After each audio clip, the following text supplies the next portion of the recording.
How's it going, guys? Alex here. Welcome back to another Dokkan battle video, and today going to go over the top 5 best category leads currently in the game. Of course, this includes in Golden Frieza, Physical Super Vegito, in Super Saiyan 3 Bardock, Tech Super Saiyan 4 Gogeta, as well as the Physical Omega Shenron. But I hope you guys are having a great day as always, and if you do enjoy today's video, consider leaving a like and subscribing if you are new. But let's go ahead and get started with the Int Golden Frieza. Of course, he is the lead for the Resurrected Warrior category. He gets the free key as well as a 130 health boost, and then this is where it gets kind of interesting. He also gives a 170% attack and defensive increase, or he gives free key to Int types and a 50% stat increase. So this is one of the leads that gives the bigger attack increases in the game. There are currently only 2 categories in the game that give this much of an attack increase, both of which of course are on this list. But moving on with the rest of the card, he causes immense damage and greatly lowers defense.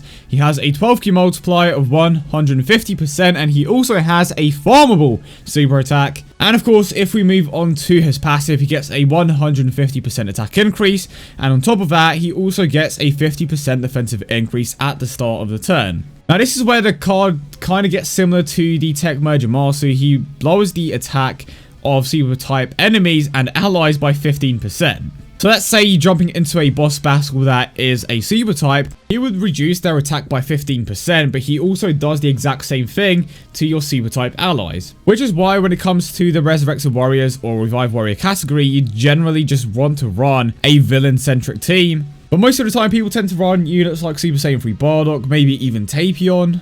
But you can definitely tell that a large portion of this team, especially the better units, are going to be made up of villains. It's not to say that the heroes on this team are bad, it's just the fact that you are going to be running a double Golden Frieza lead, and the issue of that is that your heroes will be consistently missing out on 15% of their attack.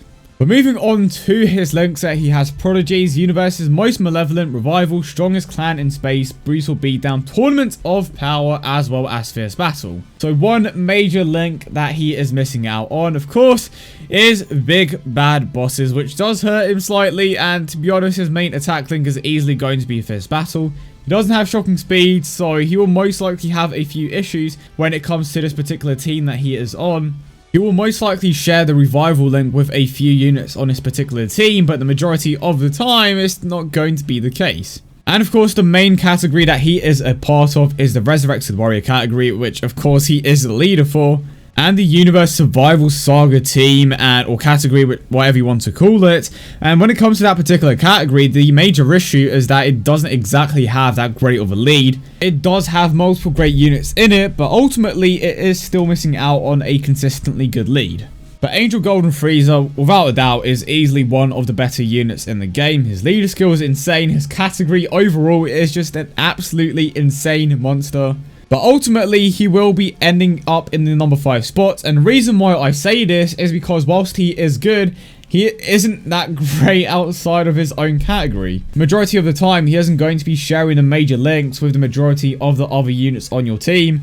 Specifically on villains, even on a Resurrected Warrior team, he just isn't going to be activating those major attack links of his. And at the same time, this also takes away from your other villain units that have links to be activated. It just comes down to how Bandai made the card, and I guess they for some reason decided to take out Big Bad Bosses, which would have made a massive difference when it comes to his position on this list. But keep in mind that just because he is coming in the number 5 spot, it doesn't mean that he is bad. He just simply falls a little short in comparison to some of the other units on this particular list. Now, this one may surprise a few people, and please just do bear with me. Again, you can disagree with me in the comment section down below, and I don't know why his leader skill still isn't there, but yeah. He has his leader skill now, so that's great. So, of course, he gives a 150% attack increase to fusion units, and this is mainly, well, this is definitely just aimed at the fusion dancer units.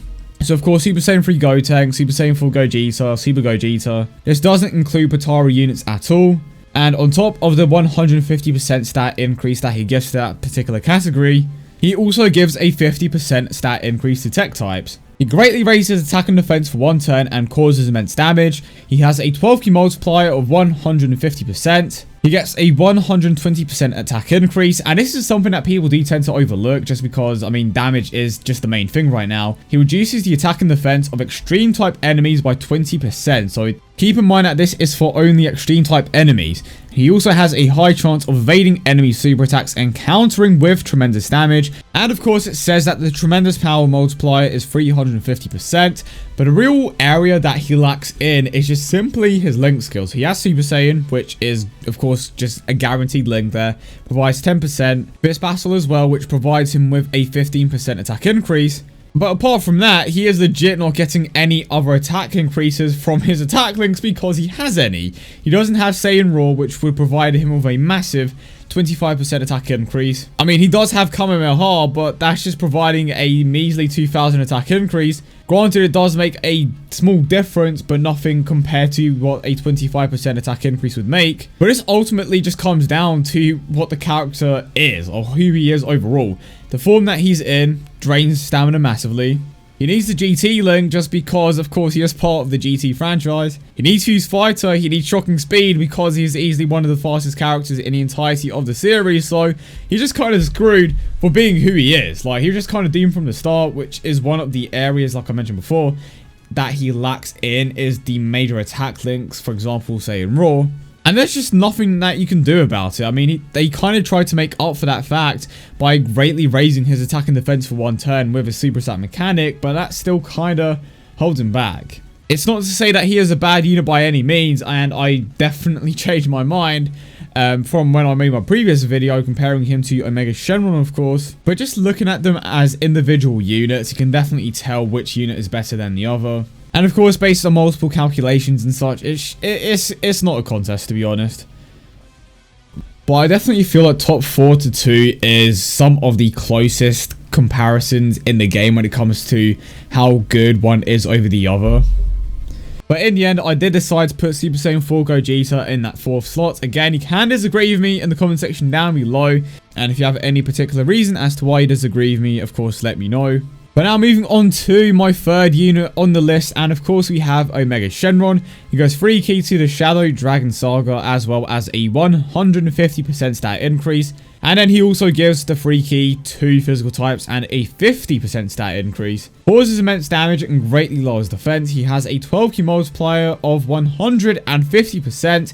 The chance in a passive for the additional attack to become a super attack is only a 10% chance. Which is a bit of a shame, but again, it's still a chance to super attack twice. You can't go wrong with that. And of course, if you give him a decent amount of potential system buffs, he could potentially get triple super attacks. But now he gets a 120% attack increase. He debuffs all enemies, okay, not just extreme types, all enemies by 20% of their attack and defense. He launches an additional attack which has a chance to become a super attack. Of course, this chance is a 10% chance. Now, this is where things get really good for Omega Shenron, and to be honest, it's one of the defining things about him and why ultimately I do believe that now he is better than Gogeta when it comes to the units at face value. He has Brutal Beatdown, which, if I'm not mistaken, is either a 20% or a 25% attack link. I'm very certain that it is a 20% attack link, but he also has Big Bad Bosses, which I know for a fact is a 25% attack and defensive link, Shocking Speed, GT, Fear and Faith, Shadow Dragons, which is another attack link, but granted that isn't going to be activated that frequently, and Fierce Battle. So right there is major attack links, Big Bad Bosses 25%, and Fierce Battle, which is 40%. And he also has a very good link set for the team that he is on, as well as a very good villain team. He will share Fear and Faith with Super Saiyan Rose Goku Black, Merge Zamasu, LR Black and Zamasu, just so many units on that villain team that have that Fear and Faith link. So he has great synergy when it comes to that team. His link set isn't an issue by any means, and the fact that he can super attack multiple times also helps him out as well. He is greatly lowering defense, which does make a bit of a difference when it comes to the total damage output. I've always kind of shat on it, so to speak. I definitely don't think that greatly lowering defense is that great of a mechanic, but it does make a difference. I am going to acknowledge that at the very least. But if you were to activate every single one of his current attack links, his damage would be way higher than Super Saiyan 4 Gogeta's. It's not to say that Gogeta is bad in terms of damage, but Omega Shenron definitely does take the cake in a few senses. His category definitely isn't as good, which is why I ultimately did pick Super Saiyan 4 Gogeta in my previous video. But when it comes to the units at face value, I definitely feel like Omega Shenron is the superior unit of the two, which is why he ends up coming in the number 3 spot. And now in number 4, we have your boy, Super Saiyan 3 Bardock. Certainly didn't expect this, but I think they realized, okay, we are making way too many Super Saiyan 3 Goku, so let's give it to Bardock, because why not? I think Super Saiyan 3 Gohan would have been cool. Well, we technically did get a Super Saiyan 3 Gohan, but of course he isn't the lead. But here's a defining factor, and I spoke about it briefly when it came to the Golden Frieza, but it gives the free key to a Super Saiyan 3 category, as well as a 130% health boost, and a 170% attack and defensive increase. So he is the second lead in the game to give a 170% attack increase, which is ultimately why units like LR Super Saiyan 3 Goku, the Extreme Z Awakened Goku, can hit so hard, is because of this insane attack increase. Or you can get the LR Gohan leader skill from the second part of his leader skill. He gives the free key to Super N-types as well as a 90% attack increase. So, or stat increase, you know what I mean. So technically it's not the LR Gohan leader skill. I mean, it is in a sense, but it's just for Super types instead of both types. But it's still a phenomenal part of the leader skill if you don't have too many great options for this team, or if you want to run a unit like Super Gogeta or LR Gohan. Those options are legitimately viable, and now that I realize it, why haven't I not tried that yet? Because technically they are still getting, or you know, units like LR Gohan and Gogeta are still getting a 180% attack increase. Granted, it doesn't come close to what the Super Saiyan 3 units get, but it's still a substantial increase that is going to allow the units to perform significantly better in comparison to the second portion of the leader skills that we saw on Omega Shenron and Gogeta that only gave a 50% stat increase. Granted, the leader skill is for both the extreme types and the super types, but ultimately I definitely feel like the leader skill here is way superior. Moving on to the rest of the card, he causes immense damage and has a medium chance to seal the super attack. Of course, a medium chance is around 30%. He gets a 100% attack and defensive increase when performing a super attack. Now, this is where things legit get crazy. He gives a monstrous 40% attack increase to all of your allies when health is 70% or below. A 40% attack increase is absolutely insane, okay? This is on par with the support units on the Type Banners. That is legitimately an insane second part of his passive. And again, it's another part of certain passives that just simply get overlooked because of the damage that these teams do. But definitely don't overlook that second part of the passive, and that is definitely one of the things that ultimately puts him over some of the previous units. But not only that, but he also has a great link set. He has Super Saiyan, Experienced Fighters, Over in a Flash, Prepared for Battle, Fierce Battle, Limit Breaking Form, The First Awakened. So Super Saiyan 10%, Experienced Fighters is either 10% or 15%. Over in a Flash, 3 key link, Prepare for Battle 2 key. Fierce Battle, 15% attack increase. I can't remember Limit Breaking Form exactly, but I know for a fact that it is an attack link. And the First Awakened, which is a 25% attack link. The amount of great attack links that this man has is honestly out of this world. And if you can activate every single one, his damage is going to, guess what, be superior to the previous units. Granted, that's not taking into account the additional super attacks from Omega and such, so just take that with a grain of salt, but the category alone, and of course the attack links that he has, will put him above the others the majority of the time. But overall, another absolutely solid unit. I'm so glad that I managed to pull him, and of course, I managed to pull LR Super Saiyan 3 Goku as well, so I'm thankful that the game blessed me with 2 incredible units, but he does end up coming in the number 2 spot. And now, honestly, I feel like there isn't that much hype behind a physical Super Vegito. I kind of want to say that he's underrated, but he isn't. He isn't and he isn't. I feel like people are kind of fed up with Super Vegito just because the other one was around for so long. And I think we have a lot of Vegito units in the game right now, so it's like, yeah, whatever. And then they dropped the tech one, you know, the tech Vegito Blue, so he kind of gets overlooked, admittedly, but he does give a free key and a 170% health and defensive increase to the Majin Buu Saga, and of course a 130% attack increase. Immense damage, gives a 30% attack increase to all allies for 1 turn, 12 key multiplier of 150%. Counters will still activate after an evade from the hidden potential system, so after he dodges, he will still counter. Counters can also turn into critical hits, and counter attack is the split finger shot or the banshee blast. He reduces the damage received from normal attacks by 50%. He counters with tremendous power, and the tremendous power multiplier is 300%. Now this is where things get insane. So in comparison to the Super Vegito, he is actually getting an attack increase from his passive, whereas the agility one did not. His attack goes up by 10% with each attack received, so every single time that he gets attacked, his attack is going up by 10% and it reaches a limit of 100%. And I've mentioned this multiple times before, the higher the attack stat, the higher the amount of damage the counters are going to do. And he also has a decent link set. I was about to say great, but then I realized, oh wait, they took away shocking speed from this man for some reason.